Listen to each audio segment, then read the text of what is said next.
This is where the scholar Wallace would begin his transformation into the warrior Braveheart.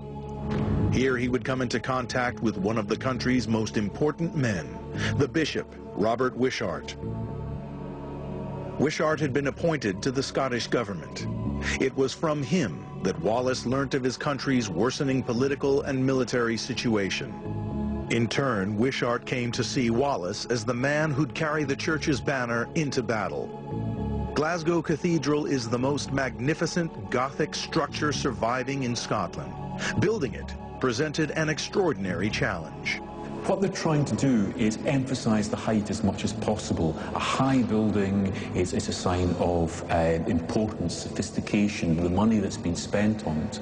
They're making a statement about the power of the church and the glory of God. The cathedral's construction would span 3 centuries, a daunting task for stonemasons with limited tools and materials.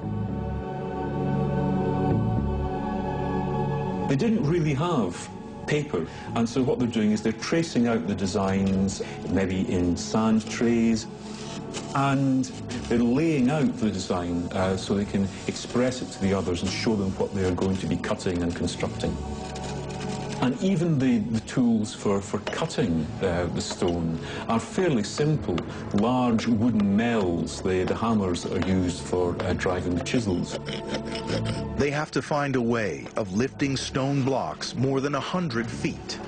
They've also got cranes powered by what really look like giant hamster runs, powered by people. The main engineering challenge is how to support the immense weight of the cathedral's soaring tower. The masons solve this with a series of vaults, stone arches that join together and carry the load above. Columns that support the vaulting, they rise up through the floor, and it contains and carries the weight of the superstructure of the church above. The whole thing is to maximize the spiritual experience of the people who are visiting it. 500 years ago, this place looked radically different from what we see today. The inside was lime-washed, with details picked out in garish color. It was in this striking setting that Braveheart would seek and win his bishop's backing.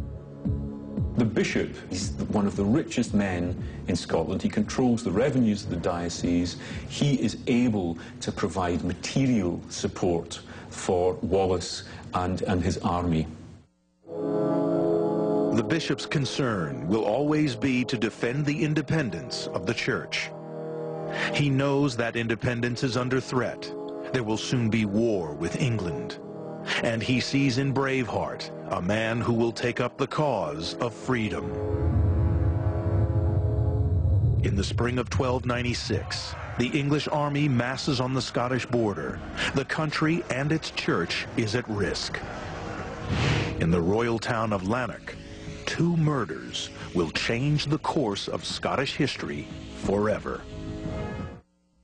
In the spring of 1296, Braveheart sees the English army sweep across the Scottish border. The wars of independence have begun. The English target the wealthy merchant towns and castles being built across Scotland. The English crown is in debt up to its eyeballs, and Scotland is perceived as being a wealthy society that can be taxed. England's King Edward is also fighting a war in Europe. As well as money, he needs men. And you can imagine the kind of rumour that would be going around.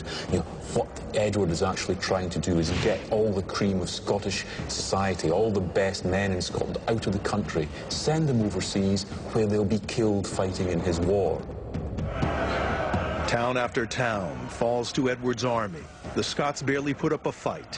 What we've got to bear in mind is that this occupation came on the back of a very, very short war. There'd been a brutal and bloody sack of Berwick when Edward I of England had taken it. But that was intended as a terror tactic, and so it worked. No other Scottish borough resisted Edward's army as it advanced around the country. Then the English set their sights on the thriving town of Lanark. New research enables us to construct what this settlement looked like in Braveheart's time. It's the stage for not one, but two murders, the events that finally triggered his rebellion. It hasn't changed much since the time of Wallace. There was originally a stream ran right down the middle, and the reason it's set back like this is this was the old marketplace of the town. Now, although the buildings are modern, the outline hasn't changed very much. The street was wide like this because there would have been stalls with people selling things on market day. Lanark was given the special designation of being a royal borough. This meant that it was planned and laid out on very strict guidelines. Side streets, known as venels, led away from the marketplace, making a uniform grid. The creation of royal towns like Lanark was a huge success. They attracted merchants and craftsmen from across Europe, bringing large revenues to the king. So it's a crowded, noisy, smelly, vibrant, dynamic environment. At the top of the main street, beyond the old town wall, stands the Church of St. Kentigern. According to folklore, this is where William Wallace met his sweetheart, Marion Braveheart. And legend has it, they were married here. Wallace's marriage, and he's coming to Lanark to be with Marion, marks a very important time in the history of Scotland. And basically, the struggle to regain Scotland's independence was started in this town by Wallace. According to one source, Marion was murdered by the English soldiers, and this is what spurred Wallace into action. This is where legend and history mixes together very, very neatly. There's a powder keg waiting to explode, and some circumstance, perhaps the death of Marion, perhaps just the way in which he was pushed around once too often by a member of the garrison, triggers something in Wallace. Wallace heads straight for Lanark's castle and its garrison of English soldiers. The actual location of the castle has long been uncertain, but historian David Ross believes this conical mound was the site where Braveheart took his revenge. Down in a ditch here, and this ditch was actually part of the defence of the old castle of Lanark. The castle was actually built on top of this mound that runs up behind me here. It would have been wood, mostly. The castle was sited on a motte, a natural mound built up with earth taken from the defensive ditch dug around it. A timber palisade was built around the top and lined with fighting platforms.